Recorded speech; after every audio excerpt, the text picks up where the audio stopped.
Saya akan menjelaskan tentang pengertian pendekatan. Proses interaksi pembelajaran yang mampu meningkatkan hasil belajar pada siswa tidak lepas dari proses pendekatan. Bagaimana seorang guru mendekati siswa tersebut atau objek pembelajaran. Pendekatan pendidikan dapat diartikan sebagai suatu proses, perbuatan dan cara mendekati serta mempermudah pelaksanaan pendidikan melalui metode.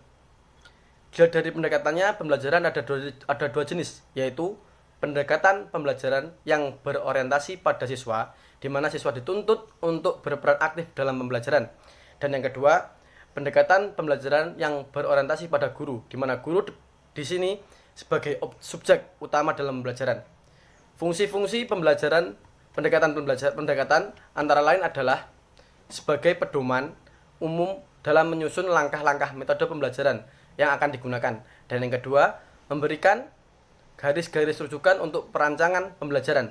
Yang ketiga, menilai hasil perancangan yang dicapai. Dan yang keempat, menilai hasil penelitian dan pengembangan yang telah dilaksanakan. Mungkin sekian dari saya. Assalamualaikum warahmatullahi wabarakatuh. Di sini saya akan melanjutkan presentasi dari teman saya, yaitu Mas Adil Gumelar. Di sini saya akan membahas mengenai macam-macam pendekatan pembelajaran pendidikan agama Islam. Yang pertama yaitu pendekatan pengalaman. Pendekatan pengalaman ini mempunyai nilai yang sangat tinggi. Maka didasari pentingnya pengalaman itu bagi perkembangan jiwa anak. Untuk pendidikan agama Islam, pendekatan pengalaman yaitu suatu pendekatan yang memberikan pengalaman keagamaan kepada siswa dalam rangka penanaman nilai-nilai keagamaan. Dengan pendekatan ini, siswa diberi kesempatan untuk mendapatkan pengalaman keagamaan baik secara individu maupun kelompok. Yang kedua yaitu pendekatan pembiasaan. Pembiasaan ini merupakan sangat penting bagi pendidikan agama Islam karena anak kecil yang masih kecil itu sangat penting untuk dilakukan pembiasaan karena suatu saat nanti suatu aktivitasnya akan menjadi milik anak di kemudian hari. Pendidikan agama Islam sangat penting dalam hal ini karena pendidikan pembiasaan itulah diharapkan siswa senantiasa mengamalkan ajaran-ajaran agamanya. Yang ketiga adalah pendekatan emosional. Emosi adalah gejala kejiwaan yang ada di dalam diri seseorang. Emosi berhubungan dengan masalah perasaan, seperti kepekaan juga. Emosi mempunyai peranan penting dalam pembentukan kepribadian seseorang. Pendekatan emosional yang dimaksudkan di sini yaitu adalah suatu usaha untuk menggugah perasaan dan emosi siswa dalam meyakini, memahami, dan menghayati ajaran agamanya. Yang keempat adalah pendekatan rasional. Perbedaan manusia dengan makhluk yang lainnya itu terletak pada akal. Manusia mempunyai akal sedangkan makhluk yang lainnya tidak. Dengan kekuatan akal, manusia dapat membedakan mana hal yang baik dan mana yang buruk, mana yang benar dan mana yang dusta. Pendekatan rasional atau pendekatan akal. Di sekolah, anak dididik dengan berbagai ilmu pengetahuan. Perkembangan berpikir anak dibimbing ke arah yang lebih baik sesuai dengan tingkat usianya.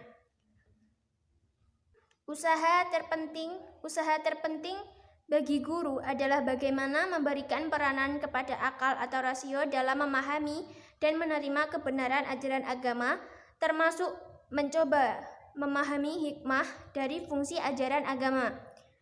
Yang terakhir yaitu pendekatan fungsional. Ilmu pengetahuan atau pelajaran agama yang dipelajari oleh anak di sekolah bukanlah hanya sekedar pengisi otak, tetapi diharapkan mampu diimplementasikan pada kehidupan sehari-hari, baik sebagai individu ataupun kelompok. Anak diharapkan mendayagunakan nilai guna dari suatu ilmu sudah fungsional di dalam diri anak. Hal demikian itulah yang pada akhirnya hendak dicapai oleh tujuan pendidikan di sekolah dalam berbagai jenis dan tingkatan. Yang selanjutnya yaitu pendekatan pembelajaran pendidikan agama Islam yang efektif.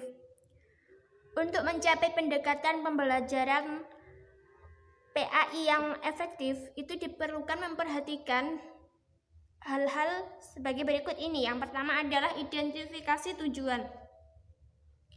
Kegiatan merancang program harus dimulai dari identifikasi tujuan yang menjadi tuntutan pekerjaan. Selanjutnya, ditentukan peranan-peranan yang harus dilaksanakan sehubungan dengan tujuan tersebut. Hal itulah yang menjadi titik tolak untuk menentukan pendekatan pembelajaran yang sesuai.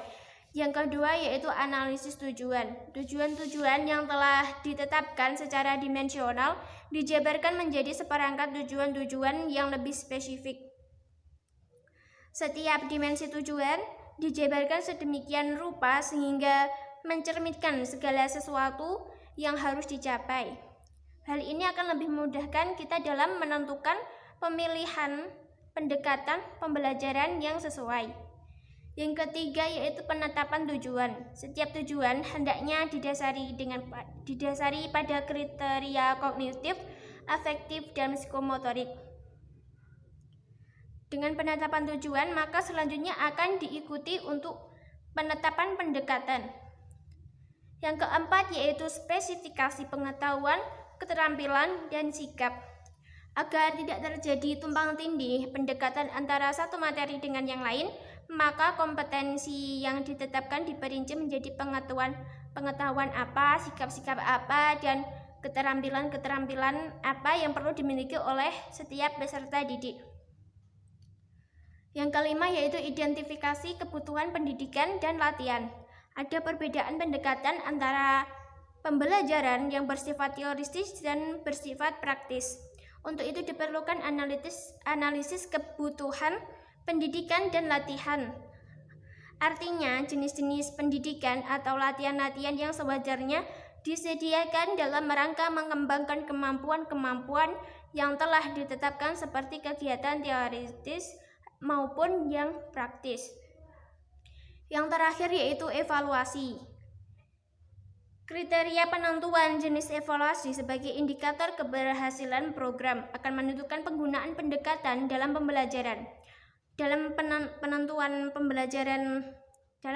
pendekatan pembelajaran itu, supaya menjadi efektif harus memperhatikan hal-hal yang seperti 6 tadi.